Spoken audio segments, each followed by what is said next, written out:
नमस्कार दोस्तों। आज मैं आपको मेरी कहानी बताने वाला हूँ। कहानी बताने का बस एकमात्र उद्देश्य ये है कि आपको पता चल सके कि मैंने कितनी स्ट्रगल से ऑप्शन चेन को सीखा। ना ही मैं आपकी कहानी बता के आपका टाइम वेस्ट करने वाला हूँ, बल्कि मैं आपको एक सॉल्यूशन देने वाला हूँ, एक उत्तर देने वाला हूँ, जिससे कि जो भी ऑप्शन चेन में ट्रेडिंग करना स्टार्ट करेंगे उनके लिए ये बाएं हाथ का खेल हो जाए। मेरी कहानी ऐसे शुरू होती है। मैं पहले इंट्राडे में ट्रेडिंग करना स्टार्ट कर दिया। इंट्राडे में ट्रेडिंग करते करते मुझे लॉसेस भी होते थे, प्रॉफिट भी होता था, और मुझे बहुत सारे टेलीग्राम चैनल्स पे गया, वहाँ से बहुत सारी स्ट्रैटेजीज फॉलो की, बहुत सारे इंडिकेटर्स भी यूज़ किए। But at the end of the day मुझे एक ही कंक्लूज़न मिला कि वो जो सॉल्यूशन है वो प्रयुक्त नहीं है। अगर मैं इंट्राडे ट्रेडिंग करना चाहता हूँ तो मुझे कुछ और बनना पड़ेगा। उस कुछ और बनने के ख्याल में मैं अपनी जर्नी चालू करता गया। जब मैं अपनी जर्नी चालू कर रहा था तो मुझे बहुत सारे लीडिंग इंडिकेटर, लैगिंग इंडिकेटर्स और बहुत सारी चीज़ों के बारे में पता चलने लगा। जैसे ही मैं उसमें घुसता गया, मुझे और भी चीज़ें नई नई सामने आने लगी। तभी मेरे सामने एक नाम आया, ऑप्शन चेन, और मैं थोड़ा सा असमंजस में पड़ गया कि ये ऑप्शन चेन होता क्या है, इसमें कैसे काम किया जाता है, कैसे प्रॉफिट कमाया जाता है। उसी समय मेरी उत्सुकता के चलते मैंने और भी चीज़ें खोजना चालू कर दी। जब मैं खोजता गया और मुझे पता चलता गया कि कमोडिटी मार्केट भी एग्जिस्ट करता है, फ्यूचर भी एग्जिस्ट करता है, और क्रिप्टो करेंसी भी एग्जिस्ट करती है। चलो, तो मुझे एक राहत की सांस मिली कि ठीक है, अगर मुझे कांस्टेंट प्रॉफिट नहीं मिल रहा है इंट्राडे में, तो मैं या तो डिलीवरी में जा सकता हूँ, या ऑप्शन में जा सकता हूँ, या फ्यूचर में जा सकता हूँ, या कमोडिटी में जा सकता हूँ। जैसे ही मैं अपनी जर्नी स्टार्ट करने वाला था, मैंने ऑप्शन चेन को जानने के लिए अपनी जर्नी स्टार्ट की। जैसे जैसे मैं जानने की कोशिश करता गया, ये रैबिट होल बनता गया। जितना मैं अंदर जाता उतना मैं गुत्थी में उलझ के रह जाता। कोई मुझे गाइडेंस करने वाला नहीं था, तो इसीलिए मैंने खुद ने डिसाइड किया कि यार, ऐसे तो हमारी नैया डूब जाएगी, कुछ तो चाहिए, कोई तो गुरु चाहिए। उस समय यूट्यूब पे हज़ारों वीडियोस थे, बट मेरे पास कोई भी ऐसा वीडियो नहीं था जो मुझे परफेक्टली एक्सप्लेन कर सके कि एग्जैक्टली चल क्या रहा है। इसी दौरान जैसे तैसे, इससे सुन के, उससे सुन के, बहुत सारे लोगों से सुन के, मैं धीरे धीरे ट्रेडिंग कर कर के मैंने बहुत सारी चीज़ें सीखी। बट उसमें मेरा बहुत सारा समय चला गया और पैसा तो जा ही रहा था। इसी के चलते मैंने आज डिसाइड किया कि जो भी ऑप्शन चेन में ट्रेडिंग करना चाहता है, उसके लिए मैं कुछ ऐसा लेके आऊँ जिससे उसकी ज़िंदगी आसान बन जाए, जिससे वो ऑप्शन चेन की बिना पे पैसा कमा सके, या फिर वो एटलीस्ट समझ सके कि ये ऑप्शन चेन होती क्या है और कहाँ से इसकी शुरुआत हुई। ये भी सीरीज़ जो मैं लाने वाला हूँ प्लेलिस्ट में, इसमें मैं हर एक दिन या एक दो दिन में एक बार अपने चैनल पे वीडियोस अपलोड करूँगा और उसमें आपको बेसिक्स सिखाऊंगा। ये उन लोगों के लिए उतनी ज़्यादा इम्पोर्टेंट नहीं है जितनी नए लोगों के लिए है, जो लोग ऑलरेडी ऑप्शन में ट्रेडिंग कर रहे हैं और जिनको ऑप्शन के बारे में पता है। तो जो लोग ऑलरेडी ऑप्शन में ट्रेडिंग कर रहे हैं, जिनको पता है कॉल ऑप्शन क्या होता है, पुट ऑप्शन क्या होता है, इम्प्लाइड वॉलेटिलिटी क्या होती है, ओआई क्या होता है, चेंज इन ओआई क्या होता है, वॉल्यूम क्या होता है, थीटा क्या होता है, वो लोग इस वीडियो को स्किप कर सकते हैं। बट जो लोग नए हैं वो मेरे साथ बने रहिए। मैं आपको ऑप्शन चेन की जो हिस्ट्री है उसमें ले जाऊंगा, और वहाँ से हम शुरुआत से खोज करेंगे कि ऑप्शन चेन चालू कहाँ से हुआ था, कैसे इसकी उत्पत्ति हुई, कैसे ये आगे बढ़ा, कैसे इसने मार्केट में अपना परिचय बनाया, और कैसे कैसे आज गवर्नमेंट ने इसको लीगलाइज कर दिया। ये स्टोरी की शुरुआत होती है मिलेटस ऑफ थेल्स से। जैसे ही मैं नाम लेता हूँ मिलेटस ऑफ थेल्स, आपके दिमाग में दो प्रश्न आते हैं। क्या है मिलेटस ऑफ थेल्स? ये प्रश्न मेरे भी दिमाग में आया था। तब मैंने सोचा कि मिलेटस ऑफ थेल्स का मतलब कुछ तो होगा। जब मैं इंटरनेट पर उसको खोजने लगा तो मुझे बहुत सारी जानकारियाँ मिलने लगी। जानकारियाँ कुछ ऐसी थी जिसको मैं इग्नोर नहीं कर सकता था, जानकारियाँ जो मेरे लिए इम्पोर्टेंट होने लगी। इम्पोर्टेंट कैसे? क्योंकि कुछ एस्पेक्ट में ये मिलेटस ऑफ थेल्स ने ऑप्शन चेन की नींव रखी। ये 5वीं शताब्दी के आसपास की बात है जब मिलेटस थेल्स का किस्सा शुरू होता है। किस्से के अंदर जाने से पहले देख लेते हैं मिलेटस क्या है। मिलेटस अगर आपको नहीं पता तो मैं आपको बता देता हूँ। What is Miletus? मिलेटस एक सिटी का नाम है। अब ये सिटी है कहाँ? ये ग्रीक के पास में है, यूटोपिया में। और ये आप मैप में देख पा रहे हैं कि इसका लोकेशन कहाँ पर है। तो यहाँ से शुरुआत होती है ऑप्शन चेन की, या यूँ कहें कि कॉल ऑप्शन बाय करने की।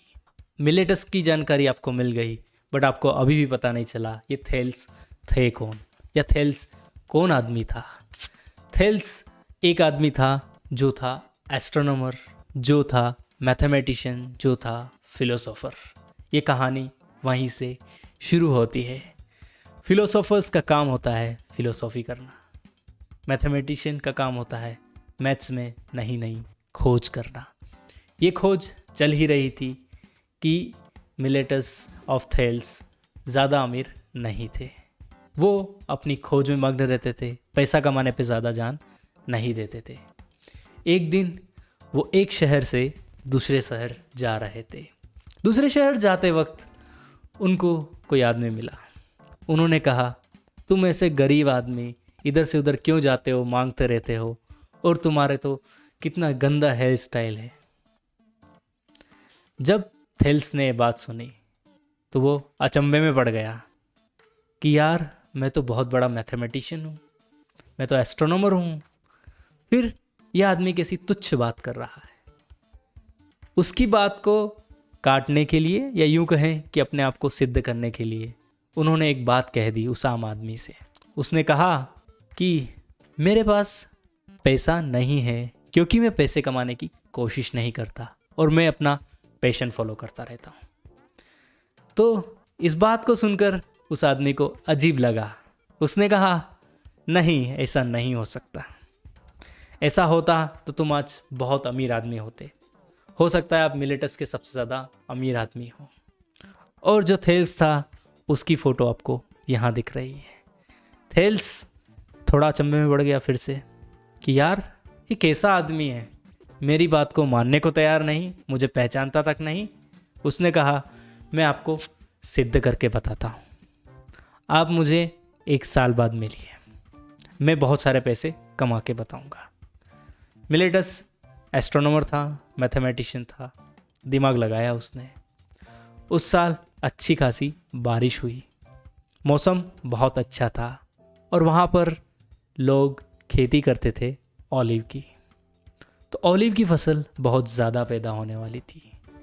ऑलिव का तेल बिकता है मार्केट में, तो डेफिनेटली जो भी लोग ऑलिव की खेती करते रहेंगे, बादाम की खेती करते रहेंगे, वो लोग उस बादाम का तेल निकालेंगे।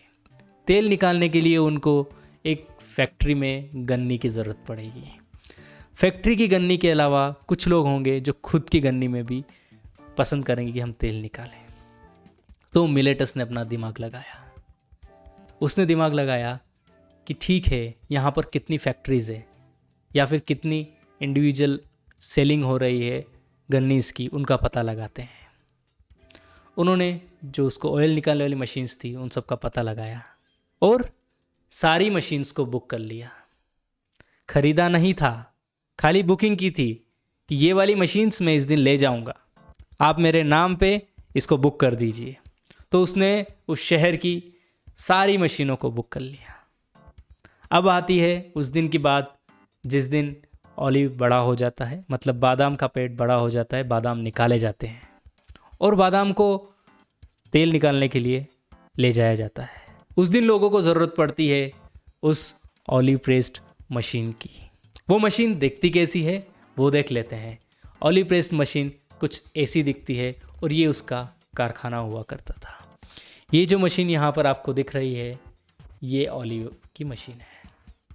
उसने इन मशीन्स की बुकिंग कर ली थी।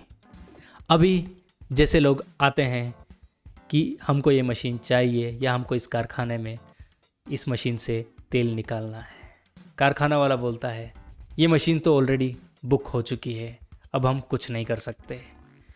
फिर वो बोलता है किसने बुक की? वो बोलता है थेल्स ने बुक की। और थेल्स भी अपने कस्टमर ढूंढता रहता है कि वो किसको इस मशीन को बेच सके। तो वो सोचता है ठीक है, अभी ओलिव ऑयल आया है तो उसको निकालने के लिए लोग आएंगे, लोग मुझसे मशीन खरीदने को चाहेंगे। लोग गए उसके पास, लोगों ने कहा हमको मशीन की बहुत सख्त ज़रूरत है, हमें अपने ऑलिव का ऑयल निकालना ही पड़ेगा वरना ये ख़राब हो जाएंगे। उस समय का फ़ायदा उठाते हुए थेल्स ने कहा ठीक है, मैं आपको इसे देने के लिए तैयार हूँ। यहाँ पर दे रहा है मतलब सेल कर रहा है, और उसने उस पर्टिकुलर मशीन को अभी तक बाय भी नहीं किया। विदाउट बाय किए फिर भी वो सेल कर रहा है। आप भी अचंभे में पड़ गए, ये कैसी कहता है? यहाँ पर तो उसने खरीदा ही नहीं और बेचने की बात कर रहा है, खाली बुकिंग के आधार पर। तो यही उसकी दिमाग था, यही उसकी समझ थी, यही उसकी स्ट्रैटेजी थी। अभी उसने क्या किया, जो पहले मशीन बिकती थी, मान लीजिए 1000 रुपये में, आप इंडियन करेंसी की बात करें, तो उसने वही मशीन 1500 रुपये में बेचनी चालू कर दी। 500 रुपये हर एक पे प्रॉफिट लेने लगा। ओलिव की फसल अच्छी हुई थी, लोगों को प्रॉफिट मिलने वाला था, तो लोगों ने उसको खुशी खुशी दे दिए 1500 रुपये। तो हर एक मशीन पे उसको 500 का प्रॉफिट हो गया। और ऐसे शुरुआत होती है ऑप्शन बाय करने की। ये तो हो गई मशीन की बात, बट क्या आपको पता है इसको आप मार्केट में कैसे अप्लाई करेंगे? जिन लोगों को नहीं पता है उनको बता देता हूँ। आप सभी अंडरलाइंग एसेट के प्रीमियम को बाय करते हैं अगर आप कॉल ऑप्शन बायर्स हैं तो। आज हम चालू करते हैं कॉल ऑप्शन से, क्योंकि यहीं से शुरुआत होती है ऑप्शन की। और इसको अगर आप नज़रिए से देखेंगे तो नज़रिया बनता है कॉल ऑप्शन बायर्स जैसा। आप कुछ प्रीमियम देते हैं और पर्टिकुलर स्ट्राइक प्राइस पे उस स्ट्राइक प्राइस के प्रीमियम से बाय कर लेते उस अंडरलाइंग एसेट को। आपने अंडरलाइंग एसेट ऑन की क्या? नहीं की। क्या आपने उसके शेयर्स खरीदे? नहीं खरीदे। फिर भी आप उस अंडरलाइंग एसेट को ऑन करते हैं और आपकी एक्सपायरी से पहले आप उसको सेल कर देते हैं अगर ज़्यादा प्राइस पे, तो आपको मुनाफा होता है। चलो एक एग्जांपल ही देख लेते हैं। रिलायंस का एग्जांपल देता हूँ। रिलायंस का शेयर प्राइस कुछ भी चलने दो, अभी आपने उसके शेयर्स को खरीदा नहीं है, फिर भी आपने एक पर्टिकुलर स्ट्राइक प्राइस पे गए, आपको पता था कि ये वाला स्ट्राइक प्राइस है, ये बढ़ने वाला है। आपने वहाँ के प्रीमियम को खरीद लिया और मार्केट ऊपर गया और स्ट्राइक प्राइस से ऊपर बंद हो गया, बहुत ऊपर जाके। तो यहाँ पर जो आपने प्रीमियम पे किया था उसमें आपको प्रॉफिट हो गया। यही एग्जाम्पल आप यहाँ पर कैसे कंपेयर करेंगे? ये जो स्ट्राइक प्राइस है ये उस ऑयल प्रेस्ड मशीन्स जो थी उस टाइम पे चलती थी, उसका प्राइस कितना था? 1000 रुपये। वहाँ पर आपने बुकिंग की थी एडवांस में। एडवांस के लिए मान लो थेल्स ने दिए थे कुछ 100 रुपये। तो 100 रुपये में उसने इसके शेयर को ऑन किए बिना उसका प्रीमियम बुक कर लिया, और जब मार्केट ऊपर गया तो उसने 1500 में बेच दिया। 1000 का माल 1500 में गया और आपको 500 रुपये सब जगह प्रॉफिट हो गए। और जब वो आम आदमी आया उसने बात की, थेल्स क्या आपने पैसे कमा लिए हैं एक साल में? क्या आप करोड़पति हो गए हैं या आपने बहुत सारे पैसे कमाए हैं? थेल्स का एक ही जवाब था, हाँ मैं हो गया हूँ। और वो आदमी का मुंह खुला का खुला रह गया और वो सोच भी नहीं पाया कि ये आदमी इतना बड़ा आदमी था। तो यही थी आज की ऑप्शन चेन की कहानी। यहीं से कॉल ऑप्शन की शुरुआत हुई। इसको हम आगे भी ले जाएंगे, बहुत सारी स्टोरीज सुनाएंगे और आपको एक डीप अंडरस्टैंडिंग देंगे ऑप्शन चेन के बारे में। खाली ऑप्शन चेन ही नहीं, उसके डिफरेंट कंपोनेंट्स भी बताएंगे। इन चीज़ों को जितना बेसिक से ले जा सकते हैं वहाँ से हम इसको शुरुआत करेंगे। शुरुआत होगी और अंत भी होगा। आप सभी जानेंगे कि ऑप्शन चेन एग्जैक्टली होता क्या है, काम कैसे करता है। अगर आपको ये वीडियो अच्छा लगा हो तो लाइक का बटन दबाइए और चैनल को सब्सक्राइब करना ना भूलिए। धन्यवाद।